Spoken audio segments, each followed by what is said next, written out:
బ్రహ్మకుమారీలు హిందూ మతానికి వ్యతిరేకమంటూ ప్రచారం చేస్తున్న యూట్యూబ్ ఛానళ్లను కట్టడి చేస్తూ తెలంగాణ హైకోర్టు ఇచ్చిన తీర్పుపై బ్రహ్మకుమారీలు హర్షం వ్యక్తం చేశారు.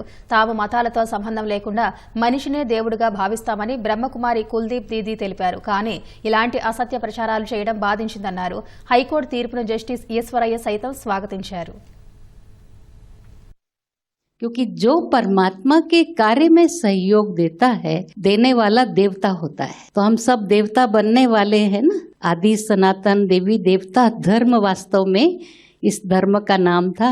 अभी आजकल क्या कहते हैं, आदि सनातन हिंदू तो हम हिंदुस्तान में रहने के कारण अपने को हिंदू कहते. जैसे अमेरिका में रहने वाला अमेरिकन, चाइना में रहने वाला चाइनीज, है ना. ऐसे जो भी देश में रहता है वो उसका धर्म नहीं होता है. अमेरिका के लोग बोलेंगे अमेरिकन धर्म है या क्रिश्चियन धर्म है ना.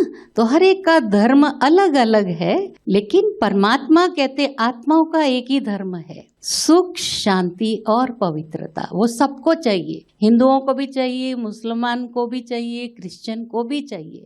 कोई कहता है मुझे सुख शांति नहीं, दुख अशांति चाहिए. तो इसलिए हम चाहते हैं आपके द्वारा यह सारा संसार सुखमय शांतिमय बने.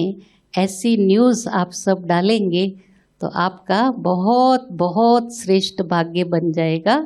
ఓం శాంతి. హిందూ ఇజాన్ని మేము నమ్ముతాము, హిందూ మతాన్ని నమ్ముతాము. హిందువులు మా పూర్వీకులు, హిందూ ధర్మ పరిరక్షలకు కూడా మేము. అంతకంటే ఇంక ముందు ఆది దేవి దేవత సనాతన ధర్మానికి నిర్వచనము, జీవనము గడిపేటువంటి యొక్క సంస్థ ఈ యొక్క బ్రహ్మకుమారి సంస్థ ద్వారానే వీలవుతా ఉంటుంది. బహుశా నేను ఈ నాలెడ్జ్ ద్వారానే ఇన్ని వేల కేసులు, ఏ రకమైన ఒక జడ్జి, ఒక న్యాయమూర్తి రాజ్యాంగబద్ధంగా శపథం తీసుకుంటాడో దానికి తూచ తప్పకుండా మెలిగినటువంటి వ్యక్తి నేను చెప్పవలసిన అవసరం లేదు. మీకు అందరికి తెలుసు, ప్రపంచాన్ని అందరికి తెలుసు.